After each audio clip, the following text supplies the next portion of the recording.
Okay, तो जैसे कि मैंने आप सब लोगों के सामने पार्टनर्स कैपिटल अकाउंट बनाया है, किस तरीके से बनता है देखिए। थोड़ी चीज और एड ऑन करते हैं। इधर की साइड डेबिट होता है, इधर क्रेडिट होता है, और जितने पार्टनर्स होते हैं उन सब की अमाउंट के कॉलम आते हैं। Like A B C assume कर रहे हैं 3 पार्टनर्स हैं, तो 3 कॉलम इधर अमाउंट के, 3 ही क्रेडिट की, डेबिट और क्रेडिट। और यहां पर अपन लिख देते हैं पर्टिकुलर्स, और यहां पर भी पर्टिकुलर, राइट। पर्टिकुलर वर्ड एक कॉमन वर्ड है, आप कोई भी अकाउंट में यूज ले सकते हैं। सर मेरा क्वेश्चन आपसे ये है, अगर ये कैपिटल अकाउंट है तो इसके अंदर डेट का कॉलम नहीं आएगा। 11th क्लास में हमें डेट के कॉलम्स खुलवाते थे और एक जेएफ का कॉलम भी होता था, अब क्यों नहीं आ रहा है वो? तो ये at the end of the year बनता है, यानी इसमें जो भी ट्रांजेक्शंस होंगे वो सारे एंड ऑफ द ईयर के होंगे।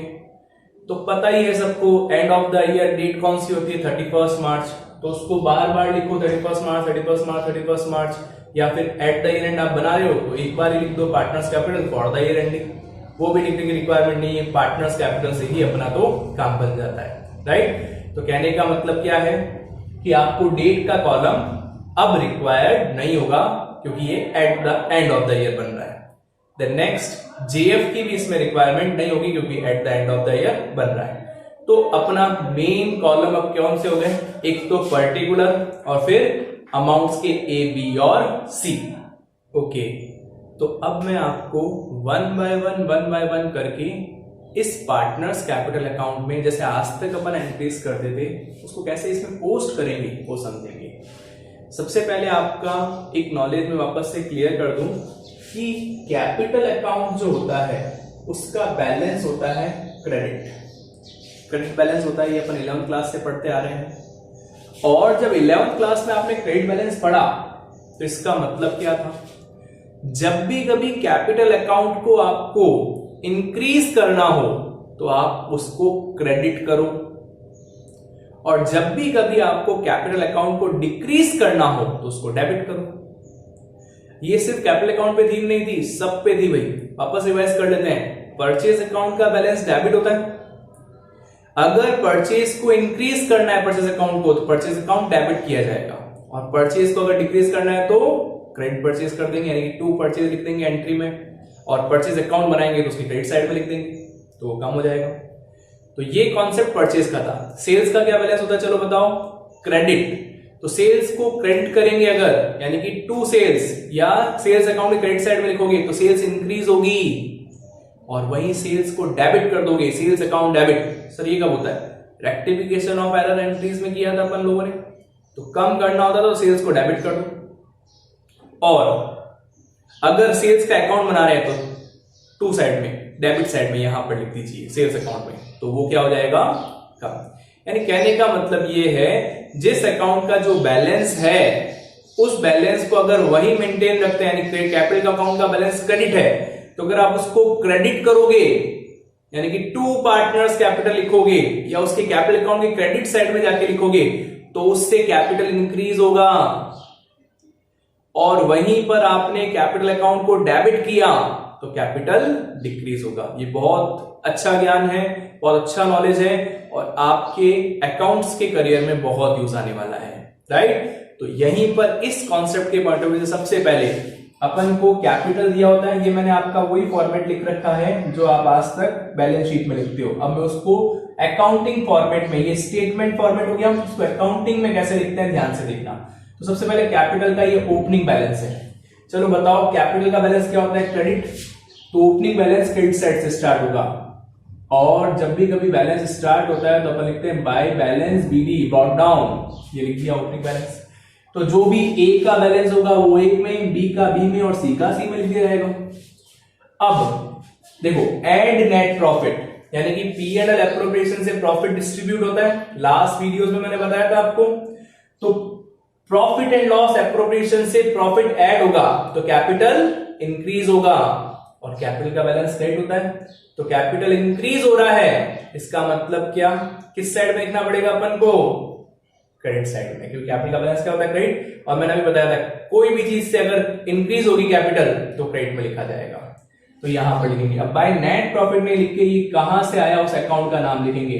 तो प्रॉफिट कहां से आता है, डिस्ट्रीब्यूट होकर के bye P&L appropriation account, bracket में चाहो तो आप लिख सकते हो प्रॉफिट। ये बात। नेक्स्ट आइटम चेक करते हैं, ड्राइंग लेस होता है भाई। ड्राइंग लेस होने का मतलब क्या, ड्राइंग से वैल्यू यानी कि कैपिटल बैलेंस कम होता है, यानी कि कैपिटल को कम करना है। अगर कैपिटल को इंक्रीज करना है तो सर क्रेडिट करेंगे, और वही कैपिटल को डिक्रीज करना है तो डेबिट करेंगे, यानी कि इस साइड में लिख देंगे डेबिट में। कैपिटल अकाउंट की डेबिट में लिखना है, कैपिटल डिक्रीज होना, तो यहां पर लिख दिया जाएगा ड्राइंग्स। तो सर आप ये कहना चाह रहे हो कि जिस भी आइटम से कैपिटल इंक्रीज हो वो इस साइड आएंगे, यस, और जिस भी आइटम से कैपिटल डिक्रीज हो वो इस साइड आएंगे। यानी इंक्रीज की फीलिंग आए आपको तो बाय साइड में लिख दो, और डिक्रीज की फीलिंग आए तो टू साइड में लिख दो, एज सिंपल। ये कैपिटल अकाउंट का थीम है। तो थोड़ा सा क्विक वे में करते हैं। इंटरेस्ट ऑन कैपिटल, कैपिटल लगाया फॉर्म में, बदले में इंटरेस्ट ऑन कैपिटल मिलेगा, यानी कि कैपिटल कैश में दिया जाता है तो कैपिटल अकाउंट में ऐड हो जाएगा, यानी कैपिटल इंक्रीज हुआ तो देखो यहाँ प्लस लिखा हुआ है तो अपन यहाँ इस साइड लिखेंगे, कैपिटल इंक्रीज होना मतलब क्रेडिट साइड लिखो, interest on capital. Interest on drawing लिखा हुआ है, इससे कैपिटल डिक्रीज होगा क्योंकि ड्राइंग करेगा, बदले में इंटरेस्ट ऑन ड्राइंग फॉर्म को देना पड़ेगा, तो फॉर्म को देना मतलब कैपिटल अकाउंट से निकालेगा फॉर्म, तो निकालेगा तो कैपिटल अकाउंट डिक्रीज होगा, तो इस साइड लिखेंगे टू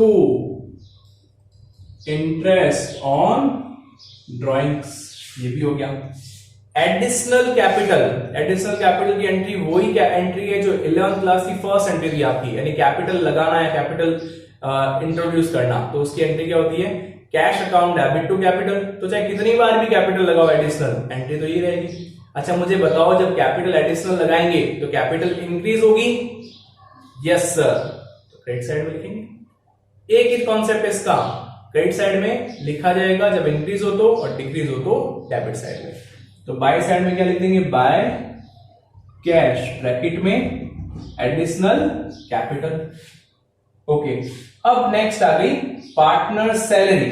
अच्छा किसी भी पार्टनर को सैलरी पे करेगी तो फर्म पार्टनर को सैलरी देती है तो उसके कैपिटल में ऐड करेगी, यानी कैपिटल इंक्रीज होगा, अगेन इस साइड आएगी, तो पार्टनर सैलरी का आइटम भी इसी साइड आ जाएगा, पार्टनर्स सैलरी। एक आइटम मैंने और लिखा नहीं है, इसमें एक आइटम और भी हो सकता है, लेस कैपिटल विड्रॉल।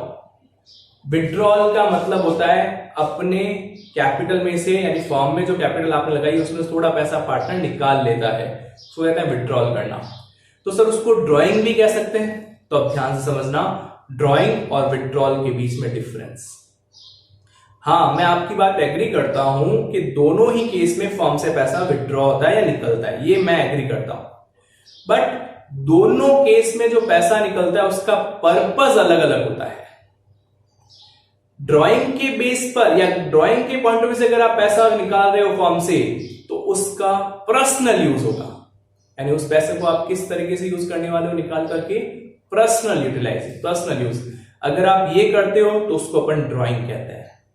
लेकिन अगर आप यही पैसा निकाल करके कहीं फर्दर इन्वेस्ट करते हो, जैसे कि मैंने 5 लाख रुपीस कैपिटल लगा रखी है फॉर्म में, मेरे को एक नया बिजनेस सेटअप करना है, तो मैंने कहा इस पार्टनरशिप में से 2 लाख रुपए निकाल लेता हूं और वहां सेटअप कर दूंगा, 6 मेरा इधर से प्रॉफिट शेयरिंग कम होता, तो यहां से मैंने 2 लाख रुपीस निकाले और शिफ्ट कर दिए अनदर बिजनेस।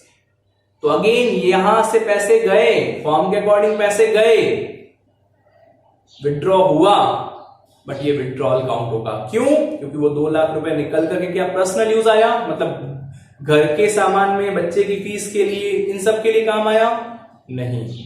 तो इसका मतलब क्या हो गया, ये हो गया आपका पर्सनल, सॉरी ये आपका एज ए इन्वेस्टमेंट हो गया। तो इन्वेस्टमेंट पॉइंट ऑफ व्यू जब भी करते हैं तो कैपिटल विड्रॉल, तो एक थोड़ा सा डिफरेंस है, वो आपको ध्यान में रखना पड़ेगा कि पर्सनल यूज के लिए निकाले तो ड्राइंग, और बिजनेस को वापस दूसरी जगह इन्वेस्ट करने के लिए निकाले तो कैपिटल विड्रॉल। बट दोनों का अलग अलग ट्रीटमेंट होता है, इसलिए अभी इतना फोकस करके आपको समझाया जा रहा है, राइट। तो ये है कैपिटल विड्रॉल और ड्राइंग। तो सर इसका ट्रीटमेंट कैसे होगा, ध्यान समझना। अभी तो अपन लिख रहे हैं टू ड्राइंग, अगर प्रश्न यूज किया तो टू ड्राइंग, और अगर विड्रॉल होता है तो मुझे बताओ कैपिटल इंट्रोड्यूस यानी कि कैपिटल लगाने की एंट्री आप क्या करते हो? Sir cash account debit to capital. तो विड्रॉल की एंट्री जस्ट इसकी उल्टी होगी, रिवर्स, यानी कि capital account debit to cash. ये था कैपिटल अकाउंट डेबिट और यहां पर मुझे लिखना पड़ेगा टू कैश। ये फर्क डिफरेंस आ गया ना, विड्रॉल के टाइम पे टू कैश आएगा और ड्राइंग करोगे तो टू ड्राइंग आएगा। तो सर हमें कैसा पता चलेगा क्वेश्चन में? तो क्वेश्चन में लिखा हुआ होगा ड्यूरिंग द ईयर कैपिटल या sorry cash withdrawal for personal use, तो अपन लोग ड्राइंग मानेंगे, और कैश विड्रॉल लिख देगा तो अपन क्या कह देंगे? एज ए, बाकी वापस पैसा निकाल रहा है वो, अगर अदर वे कहीं इन्वेस्ट करना होगा उसको, तो वो होगा टू कैश। तो ब्रैकेट में अपन इसको क्लियर शो कर देंगे कैपिटल विड्रॉवल, राइट, पूरा शो कर देना कैपिटल विड्रॉवल, यानी कि ये है पॉइंट आपका बेसिक। तो दोनों की एंट्री अलग होती है, इसलिए समझना पड़ेगा क्या ऐसा बहुत इजी है नहीं। अभी अपन और आगे बढ़ेंगे तो इसका और एक बार और समझना पड़ेगा, इसलिए फोकस करके वापस से समझ लीजिए क्या कह रहा हूं मैं। अगर पर्सनल यूज के लिए निकाले तो ड्राइंग, अगर निकाल करके पैसा इन्वेस्टमेंट के लिए कर रहे हो तो कैपिटल विड्रॉल। ये दो लाइन आप मेरी बात याद रखना, आपके आगे बहुत काम आने वाला है, राइट। तो देखो अगर अपन आइटम्स वाइज बात करें तो सारे आइटम्स अपन ने यहाँ रख दिए। तो देखो यहां मैंने जैसे कहा था प्लस माइनस था, और अब अपन ने इसको टू और बाय के कॉन्सेप्ट में कर दिया अकाउंटिंग। तो बात तो वही हुई, इस साइड सारे प्लस के आइटम लिखे अपन ने बाय बाय करके, और इस साइड सारे माइनस के। तो अब सिंपल सी बात है, ये प्लस के आइटम सारे ऐड कर देंगे और ये माइनस के आइटम्स लेस कर देंगे, एंड में बैलेंस सीडी, क्लोजिंग बैलेंस बच जाएगा। जो आज तक आप प्लस के आइटम ऐड करके माइनस के आइटम लेस करते हो, क्लोजिंग बैलेंस बचता है, यहां पर भी हो जाएगा। थोड़ा सिस्टमैटिक हो गया, राइट। और तो और ये सारा काम आपका इस अकाउंट में आ गया। तो अब आपके बैलेंस शीट में क्या जाएगा वो बताता हूं। तो बस आपको क्या करना है, इसकी टोटल करनी है। जैसे आज तक आप टोटल करते हो ना, वैसे इधर की टोटल करेंगे, ये इधर कॉपी करेंगे, फिर इधर के ये सारे आइटम्स लेस करने के बाद में जो भी बैलेंसिंग फिगर बचेगा उसको अपन to balance CD carry down कर देंगे। जैसे आज तक क्लोज करते हो अकाउंट्स, वैसे ये क्लोज कर दिया, बैलेंस सीडी। ओके, अगर आपको अकाउंट्स क्लोज करना और नहीं आता है तो 11th क्लास की सीरीज भी चल रही है अपने इसी चैनल पर, तो आप 11th के टॉपिक्स देखो। आपको लेजर पोस्टिंग करना, कैसे क्लोजिंग बैलेंस करते हैं, वो भी आ जाएगा। मैं ये समझता हूं कि ऐसा कोई फिक्स नहीं है कि अपन को कोई चीज नहीं आए तो अपन सीख नहीं सकते। जब भी टाइम मिले, जब भी मौका मिले, आप सीख लो, राइट। तो आप जाओ 11th क्लास के कंटेंट को सर्च करो, मेरे यूट्यूब चैनल पे इजीली मिल जाएगा आपको, और आप वो चीज सीख लो वहां से कैसे क्लोजिंग बैलेंस करते हैं। फिलहाल अगर आपको आता है तो टू बैलेंस सीडी, ये आपका बैलेंस आ गया। अब ये जो तीनों बैलेंस है ना, ये तीनों बैलेंस शीट में डायरेक्ट ये बैलेंसेस जाएंगे, सिर्फ बैलेंसेस, यानी कि ना कोई ऐड करने का झंझट, ना कोई लेस करने का झंझट, सारा खत्म। तो ये है आपका बैलेंस। अगर कोई पूछेगा बैलेंस कैसे आया, तो अपन कह देंगे refer to partners capital account, वहां सारे एडजस्टमेंट करके रखे हुए, जाके चेक कर लो। तो अच्छा प्रेजेंटेशन हुआ कि नहीं हुआ? तो ये है basic concept partners capital account का। यानी कि मैं ये कह सकता हूं, अगर जाते जाते एक बात करूं तो, अगर जिससे भी कैपिटल इंक्रीज होती है इस साइड लिख दो, जिससे भी कैपिटल इंक्रीज होती है इस साइड लिख दो, और बैलेंस शीट निकाल दो, राइट। और क्यों करते हैं ऐसा? क्योंकि अपन लोगों को पार्टनर बैलेंस शीट के अंदर बहुत सारे प्लस माइनस या एडजस्टमेंट करने होंगे, इससे प्रेजेंटेशन थोड़ा सा अनहेल्दी लगेगा। उसको परफेक्ट करने के लिए अपन ये सारे प्लस माइनस के ट्रीटमेंट कहीं बाहर जाके करते हैं, उसको अपन कहते हैं पार्टनर्स कैपिटल अकाउंट। सबके अलग अलग कैपिटल अकाउंट नहीं बना के एक साथ बनाते हैं, इसीलिए ऊपर नेम क्या रख देते हैं, partners capital account, right. I hope आपको मेरी बेसिक पार्टनर्स कैपिटल क्लास समझ में आ गई होगी। नेक्स्ट क्लास में मैं आपको पार्टनर्स कैपिटल अकाउंट के कितने मेथड्स हैं, कितने टाइप का पार्टनर्स कैपिटल अकाउंट होता है, उसके बारे में बात करेंगे। ओके, तो आज की वीडियो में बस इतना ही। तब तक अपना और अपनों का ख्याल रखिए। Earn more good wishes, goodbye, God bless.